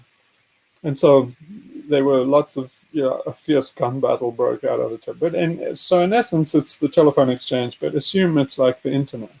So whoever controls the internet, social media, and all the distribution channels, then later the other infrastructure like water and sewage and stuff like that. But here's the deal. All those creepy cunts that are waiting in the wings to swoop like vultures have the rug taken out of them if your aim is to decentralize and localize rapidly. So in other words, if you took out the grid, those guys have no command structure, right? They're dead in the water. You just take out the grid, the sewage doesn't work, the power things don't work, there are no lights on at Walmart, you can't pump gas at the gas station. So they don't have anything to take control over. So if the rebellion, say in the Arab Spring, was well organized, what they should have done was had some way of taking down the grid and keeping it down voluntarily. And then if they ever lost control of it, basically you want the power stations to to have fuel and be able to be started up again in an emergency. So if anything goes badly wrong, like, you know, there's a cholera epidemic because the sewage builds up or something like that, you want to be able to switch the power stations back on. But if ever you lose control of them, you want to destroy them. But either way, if you can keep the grid from coming up, it doesn't matter who can, you know, it doesn't matter. They can't talk to satellites. They can't mobilize. So, you know, they can't mobilize Apache helicopters against you and stuff if the grid is down. So, and anyway, if you become delocalized and if you rapidly decentralize and localize, there's not a lot for helicopter gunships and so to shoot at. You know, it's basically you're a homesteader with attitude, and you know they're like, I don't know, there's something like 900 Apache helicopter gunships. Now each one of those is formidable, but America has a population of 320 million officially, maybe 380 million unofficially. 380 million people. Doesn't matter if you have a Apache helicopter. There's no targets. That was so there's no targets for the that science fiction story, that short story called "And Then There Were None," was a little bit. I think that demonstrated that point in a way, because basically the story was that the authoritarians went back to visit a planet that they had seeded with people quite 400 years before, and when they arrived, they were basically living an anarchist. There was absolutely no central control. There was no control anywhere. There was just, everybody was just had a system, had an arrangement, you know, for getting along. And of course, when the spaceship landed, the first thing they wanted to do was say, you know, take me to your leader, because we're here to announce that we're taking over. You know, we're claiming back control of the planet. You know, we've let you express. And it was just hilarious, because they just went around from place to place, and they couldn't control anything, because it was so nebulous that there was just nothing they could do. They were their whole, there was no money, and there was no money at all. No money. There was just nothing that they could give. Everything was slippery. There was just, so their control so this agenda is not science fiction, right? No, I know. So but this is the not story. This the is story not science was, fiction. No, but we've just seen this with the Taliban. So we've just seen America and Britain beaten in Afghanistan, and they're defeated by the Taliban. The reason is they didn't offer any targets. So basically, they too distributed, they too decentralized, but they're solid, right? They are real anarchists. The Taliban are real anarchists because they don't accept leadership. Notionally, amongst themselves, they'll accept a tribal warlord and stuff like that. But in essence, it's only because there's war. There's a kind of understanding that, like, look, as soon as we got rid of the infidel, you're not going to be the big boss anymore. And even if you are, I've got an AK-47 and you walk pretty slowly. So it's basically, they have an innate understanding about this arrangement. What it means is that, you know, how many trillions did they spend in Afghanistan? It was all lost. So we've been there since 2003. No, 2001. 2001. It's 20 years. 20 years. Fucking hell. You know how much money was wasted? It just went into the pockets of Raytheon, TRW, Boeing, and all these fucking criminal gun dealers. So basically, all those resources went for basically nothing. They just were blown up on mountainsides and weddings and shit. But it was absolutely unproductive activity in America to the tune of fucking extra. I don't know. Could have been $1 trillion. They hit it all. Could have been $1 trillion every year. So it could have been like, you know, 1/4 of the GDP. I mean, or 1/14 of the GDP. And just imagine what they could have done with all that manpower, material, and money. And yet they chose it to just wasted. Get all these kids traumatized in the army, and then and feed the Exxon, because wars are big business for big oil. They're very thirsty. So yeah, and what did it lead to? Nothing. How were they defeated? Taliban didn't present a big enough target. And so this happened in Vietnam, and this has happened. So the great example is the Zomia people. Yeah, so in the highlands in Vietnam and Laos and stuff. Have a look at the Zomia people. They also handle it this way. They just, when they tried to tax them and get them as Kuvi labor and stuff like that, what they did was they just headed for the hills.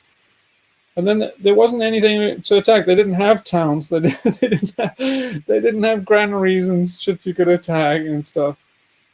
So there were 100 million people that survived without the oppression of civilization.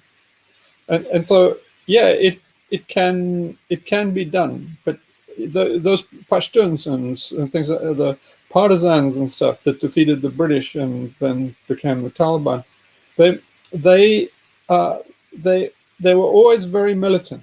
So you can't be a milquetoast, right?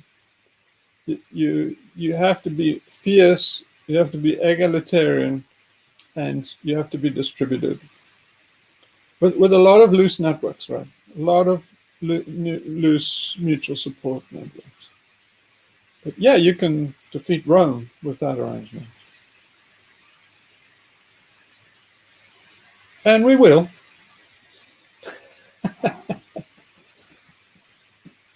Yeah, it's almost like being nomadic is probably the best way humans survive. Yeah, they look at the nomads, right? Although they became Islamic, they're not seriously Islamic. So the Bedouins are kind of Islamic. They're kind of so they notionally is Islamic, but just basically because they don't want to get a hard time, but they're not committed Muslims. So the Bedouins too, they escaped the Arab Empire, and that was a trick and a half. It was very, very difficult to escape the Arab Empire. The Arab Empire was brutal. It became the Islamic Empire after they invented Islam, but it started off as the Arab Empire, and it's one of the most enlightened, but at the same time as brutal as any of any of our empires, and it's very difficult to escape it, and it still stands today, thanks to America. But it won't stand for much longer, right? I don't think any of these things can hold together. But they're going to try. One of the ways they're going to try is with geoengineering and stuff like that. All these ways of staving off the inevitable.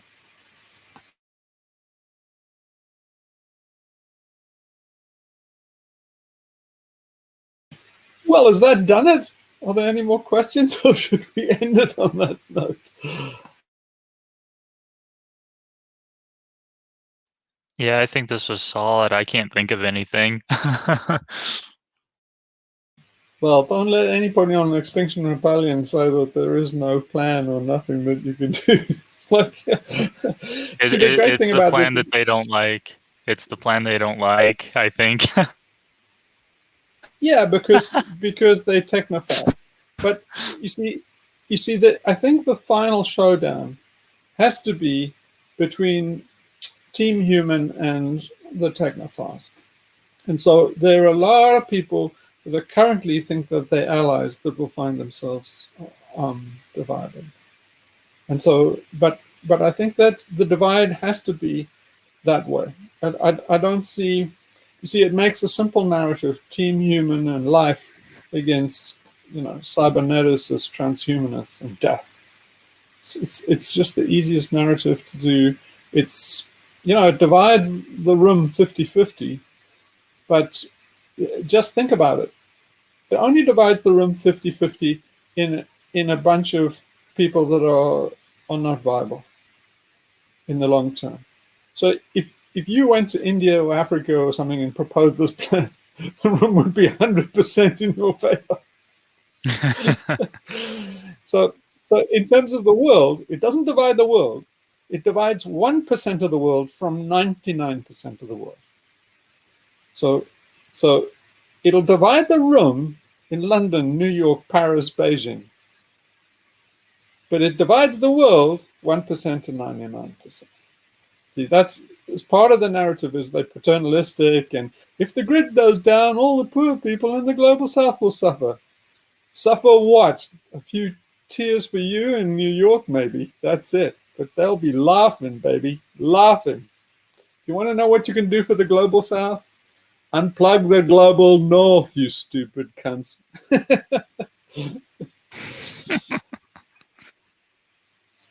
Yeah, Right, it's like on that note,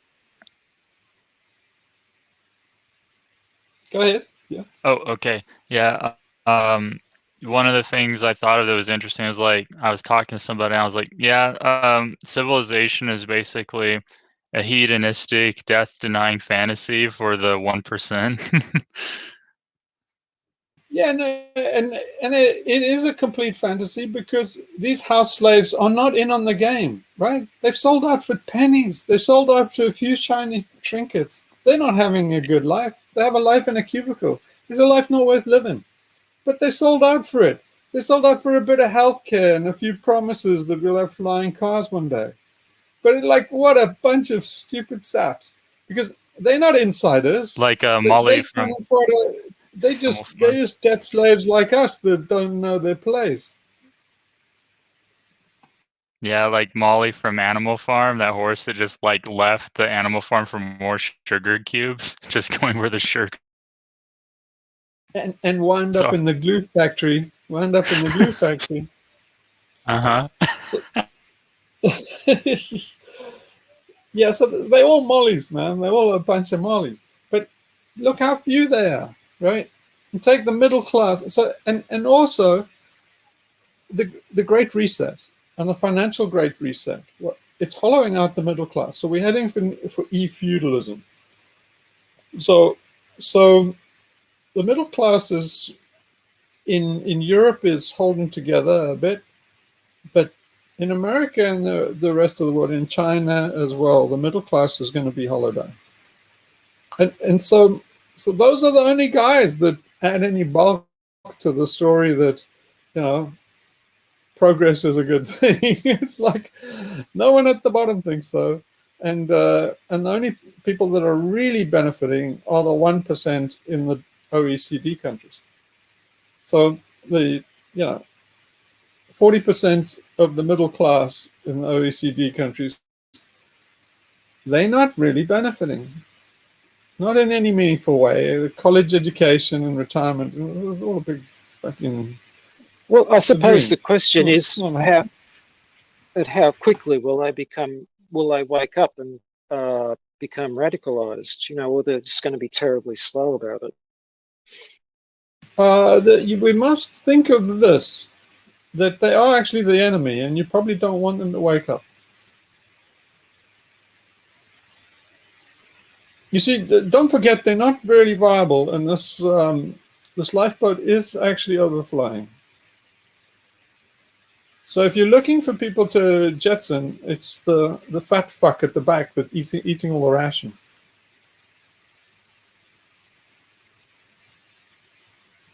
So don't forget that if you live in New York, it's going to be overcome by fucking diseases as soon as the sewage doesn't work and they don't pick up the garbage. So if you can't run water, see, you can't run water and you can't get to the top of a high rise when the grid is down, right? So, I mean, half the people in New York would die of a fucking heart attack if they had to walk up the stairs to their apartment. And so just imagine when the grid goes down, right? The water, air conditioning, it's not going to get up a high rise. So a lot of those people are going to be taking the easy way out. They're going to be, instead of going down the stairs, they'll be stepping out of the window. And I think we should shed a little tear and turn away from the splat on the pavement. Because there's nothing to do with them, right? The surplus population no, is I in the was big thinking back more to what you said about Ceausescu and the that it would reach some critical point where the bullshit would become apparent even to complete idiots, and they would shout boo. And I mean, this is what's going to happen to the middle class. They're going to be constantly spun a yarn to string them along. And at some stage, obviously at some stage, a certain number of them are going to realize that it's just absolute crap. So I guess that was more what I meant in terms of, at what point would you get? Yeah. So don't get into the mindset of Extinction Rebellion where they think, well, we need 3.5% of the people to wake up, and then there will be. That's all upside down. So that comes from like Gene Sharp and stuff, and it's a complete misreading of the situation. You see, Gene Sharp wrote a book called From Dictatorship to Democracy. It's an irrelevant book or an upside down book because we're going from democracy to dictatorship. So it's completely upside down. You see, a dictator is a bully that basically, has a spell over everybody. So Gene Sharp had ways to break the spell. So no one has a spell over us apart from the progressives, right? They have this millenarian hopium spell over the masses, right? But it's a democracy. So why what Extinction Rebellion is trying to do doesn't work is okay, you fill the jails. It's like, and then what? Then the dictator falls from his pedestal. It's like there isn't really one, right? It's like the Houses of Parliament don't close because the jails are full. Mubarak no, does. what I mean, Yeah. I meant when I said would some of them become radicalized? I mean genuinely radicalized, not just activists. I mean just absolutely one by spit one. the dummy. One by one. And then this you see what's the avenue. So you see it's like the madness of crowds. So they say like people go mad in crowds and wake up individually and one by one. So they start to get sane one by one, drop by drop. But you see, what do you do when you suddenly see this and you get sane? Well, the very first thing is the system tells you that you've gone insane. So why a secret society in the cult format works is you can get people and say, you're not insane. You're saying, and they say, I knew I wasn't insane, and it's a fucking relief. And then you say, what do you do about it? And then you have a narrative. You say basically, the narrative has to be big and bold and say, we're going to take this whole system down, or at least the part of it we can. But aren't we all there? Aren't we all there? Like all of us here, we're all coming from a kind of that background of suddenly waking up and seeing that, we are sane. Me, everybody. I mean, I feel. Yeah, but we are the Extinctionati. We are the Extinctionati. It's just basically expanding other people to, to recruit other people to say you're not crazy. If come and join us, and then you'll see crazy. But you see, the more people that's, as people go and you say, well, then what do they do? Well, the thing that they do is a formula, and then that's what we'll design with the game. That's where the ARG comes in, and that's where the artists come in. To get back to your question, Gary, so they're part of recruiting, and then they're part of creating the egregore.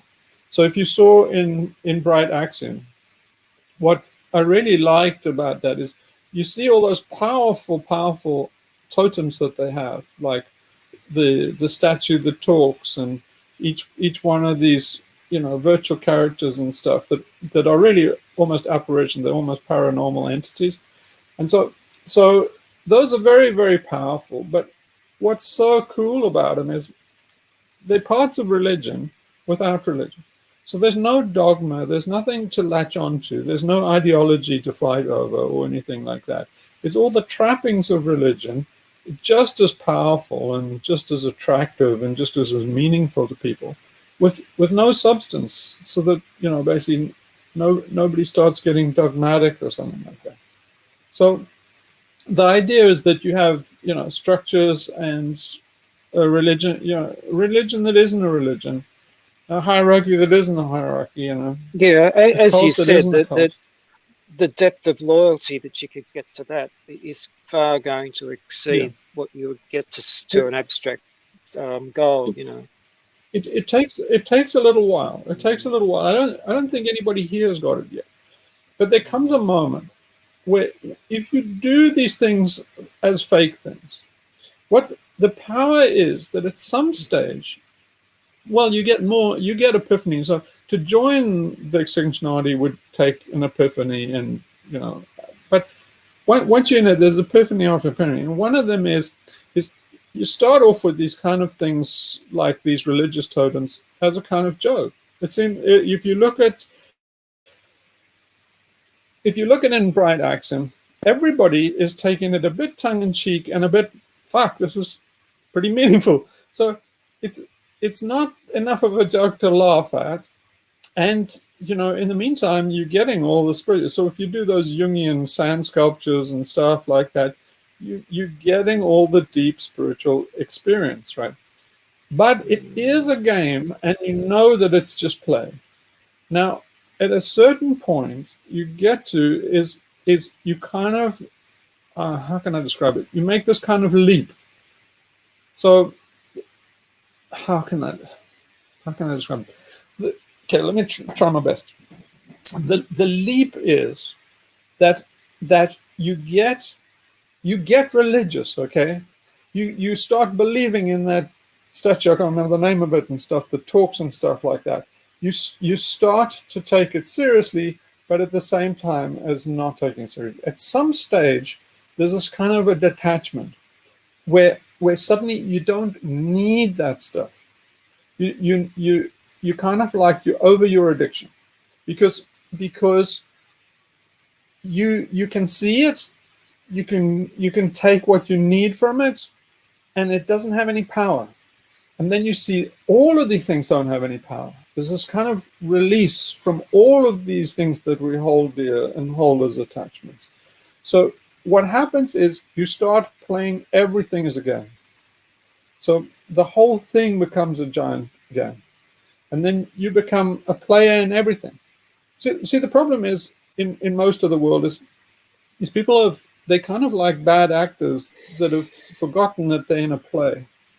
So if you go to like Muslims and you clerics, especially people in power, they take the role seriously. They think, I am a Muslim. They can argue the shit and stuff. And if you say something, they're offended and they face flushes red and they get angry and stuff. And it's then they go from that to being detached. So then there's no commitment to being a Muslim. It's just that being a Muslim is a game. You know that there's no Allah. Saying this is just pretense we do as it's childish games that humans play. And that's a very, very powerful. From there on, it's almost like becoming a cardinal on a chessboard, or basically it's like, getting a second queen on a chessboard and stuff. You kind of get into another realm then, right? Because while everybody else is completely in ego and completely vested in their roles and their bullshit, is suddenly you're just toying with them. You're toying with everybody. Nothing serious. In effect, you're sane. Because in effect, you're in a world where all these people are batshit crazy. And you're just humoring them. You're just talking to them on their own terms. And then, you see, that is very, very powerful. Because at some stage, people can feel that you're doing that. If you go and say, hey, to like a Muslim cleric, say, hey, tell me about Muslim. And you can talk him out of being a Muslim. If you stay with him long enough and you pretend to be interested and genuinely interested, and he gradually realizes, hang on a minute, you think this is all fucking bullshit. You think this is all a game. You think, say, of course it is. Allah doesn't exist, you stupid cunt. And then his fucking head will explode. But you've done Allah in for him. He will never be able to break out like it. Or if he does, he just does it as a joke, thinking, but the release, it spreads. So it's kind of like being a liberated slave when you're still in the plantation. Now, if but you I get mean, a critical it's part of your. for But that you've got to have mindset, the done that within plantation you. doesn't. No, but hang on. When you get a critical mass of people like that, a critical mass of slaves on the chain gang, the plantation can't hold together. It just disappears in the night. Just vaporizes like ether, like water vapor. But go on, what were you saying? Yeah, but I mean, it's not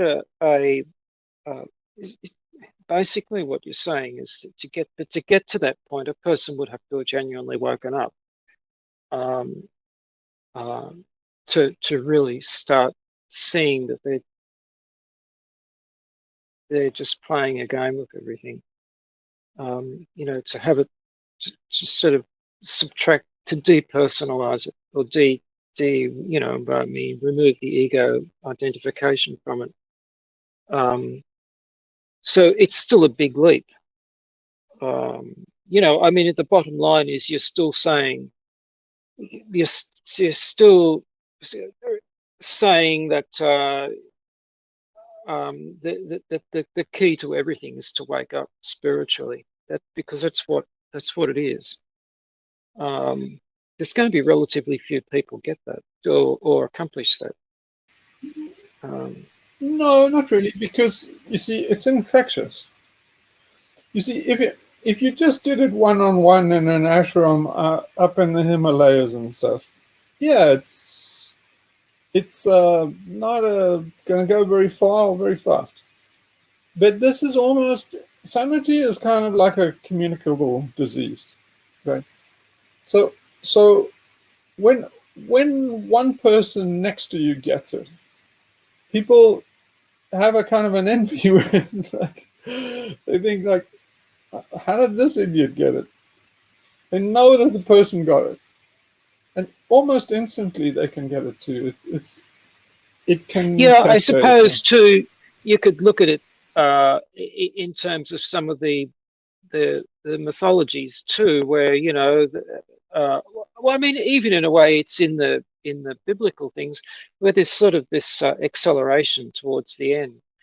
You can interpret that in various ways, but it could also be, you could look through that and say, yeah, it could also be, groups of people coming together and mutually accelerating their own awakening. So I'm just thinking about it in those terms as well. Wouldn't it be something like Indra's net? Like, what was that? Can you say it again? Indra's net. Wouldn't Indra's net, yeah. Oh yeah, well, Indra's net. I think Hugh could elaborate better on that than I could. I'm like only like tapped into his. Yeah, Alan with the tip of my finger, so I don't know too much about it. Sort of like everything. Well, the Indra's net is really a fractal thing. It is like Indra's net. You see. But Indra's net is a fractal, Yeah. So I don't think. I mean, so what I'm saying is that, yes, I guess it is, but yeah, I guess you could. I wasn't thinking of it that way, but yeah, maybe I was thinking of it in kind of a lower level, but maybe you're right on a higher level, because once you get the quality of realizing that game is very fractal. It's realizing, the infinite game. So it's an infinite game with no point, and it really is the dance of Leela, or the dance with Kali. So maybe DB, you got it in one leap. You went further than I was going. Yeah, it went further than I went. I thought, hang on, no, that's not quite. That's not quite the same, but maybe it is. Yeah. Yeah, I think it is. Yeah, I think you get the prize for this Extinctionati meeting. I don't know. I just have like when conversations happen, I just have like images come into my mind. I'm like, oh shit. Yeah, it's sometimes interesting sometimes it's because correct. sometimes what your Sometimes mind There's throws up. that's a very good one. There's another lesser one, which is when Krishna is talking to Arjuna, and Arjuna asks Krishna to give him a vision of the absolute, and so Krishna opens his mouth, um, and Arjuna looks inside and sees the universe, and it's too much for him. He can't look at it, and the reason is it's it's fractal and infinite, and it's just overwhelming. Oh, that's just what Zaphod saw in the total perspective vortex. It's it's cool. No, he stole it. No, Douglas Adams stole it I out of the know, Bhagavad that's what I'm Gita. saying. But Douglas Adams just what else do you updated all that do? What stuff. else do you do? But you see, that's the game. You see, once it's put in the Bhagavad Gita, it's kind of serious shit. And then Douglas Adams takes it, he rips off it in a whole new way. That's how the infinite dance carries on. It's beautiful. But you can't do it if you take it all too seriously. So it's trying to get people to release their ego and to release their attachments and start to play. So I have so much respect for Jeff Hull and those guys, because they've got it. They understand it intuitively. I don't know how deep it goes in terms of the depths of understanding in, say, the classics or something, but they've got it intuitively. Which, by the way, since we're on the subject, have we got? We should start rallying these guys, right? How are we doing? That's what I was just going to say. What has anyone contacted Spencer to find out about? Oh, I haven't asked him about Jeff. I thought it would be better to kind of rally him through a private call, or would... Yeah. So as soon as we can get a private call with Spencer, and then we're unrecorded, and then we can tell him our progress and stuff. Yeah, he has a few dates. That he's available in August, but we can talk to him and see if we can bring in Jeff. As for Jordy, he hasn't responded back, but it said that he's out on a short sabbatical until after tomorrow, and that's it for now. And what about Meow Wolf? Oh, Meow Wolf. Have you made? I haven't. Yeah.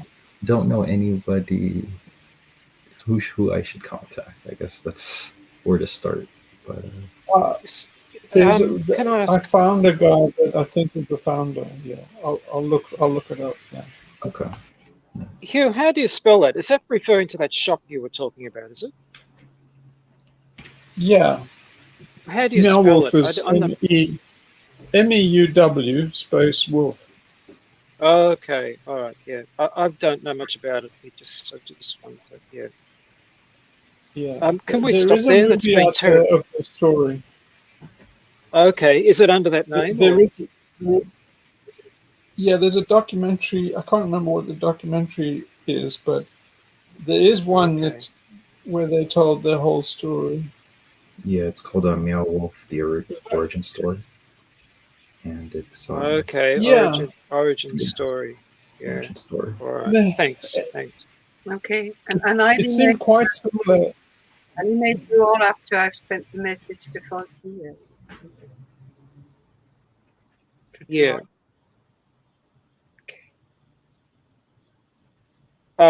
Well, is Hugh going to send the message to Faulty, or I'll reply, you're and then I'll offer a call tomorrow with Hugh on the platform, and we'll see how that goes.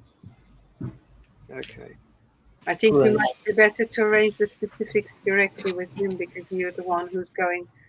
I can just do really answer and say that you're willing to go, Hugh, and you discuss all that with him. Okay. Anyway, I'm too That'd be tired to great. do anymore. Yeah, I think we've been going for a long time. Can Okay, we let's stop now, end or- it here. Yep. What about let's stop. So what about GDR? GDR, I'm sorry, GGR. DGR, Lear and Max haven't responded. Derek pretty much said the same thing. He sent the same message that he's in support, but he might not have time. But he is interested. If you want to do an interview with him, would you like to? Set that up? Let's have a talk that's not recorded.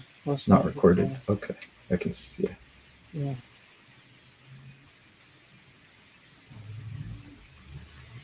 But yeah, I'll let you With know. all three, if we could. Right. Yeah, with all three. Okay.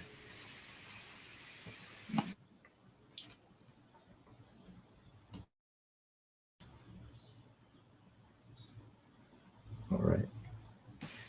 Okay. Okay. And All right, now it's so Lionel Schnell said he's completely on board. Yeah, well, that's a good thing. Wow. that's awesome. Yeah, I watched that talk. That was really good. Yeah, Can we? I'm really pleased with it. Can you? Are you going? Have you planned at the next talk with him, or? Yeah, I must. I think we really should get him into yeah. his magic, because I think that sounds like the kind of thing that would just fit beautifully in with the ARG. Just get him to rave on about his magic. Because that's brilliant.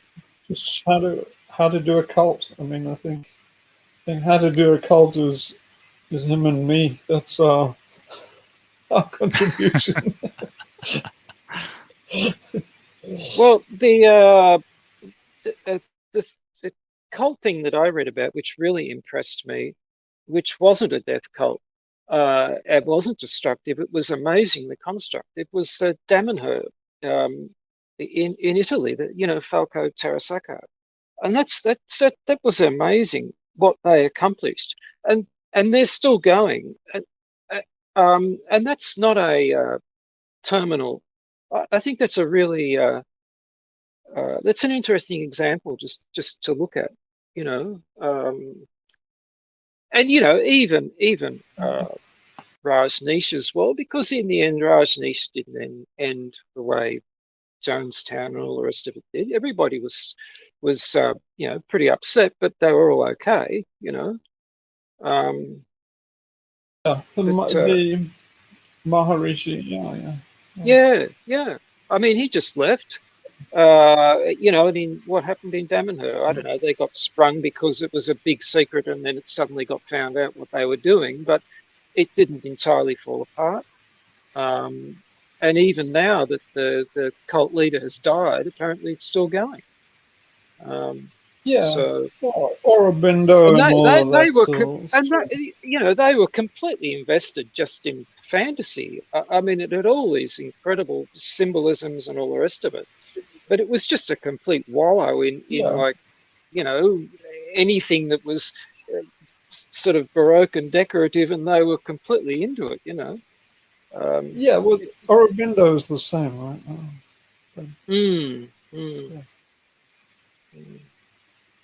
Well, anyway, okay. Well, that's enough. That's enough.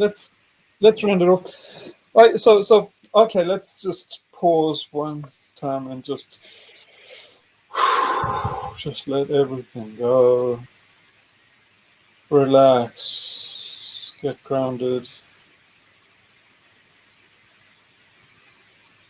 Fall deeply still.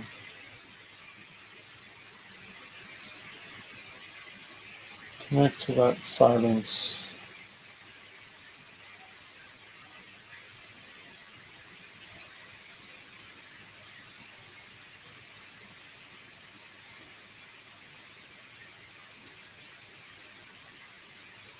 Om Paramatmane Namah. Great, everybody. Shanti, Shanti, Shanti. Thank Shanti, you. Shanti. Yeah, Shanti, Shanti. Yeah. Oh, Okay. See Bye-bye. you later then. Bye. Bye. Okay. Be safe.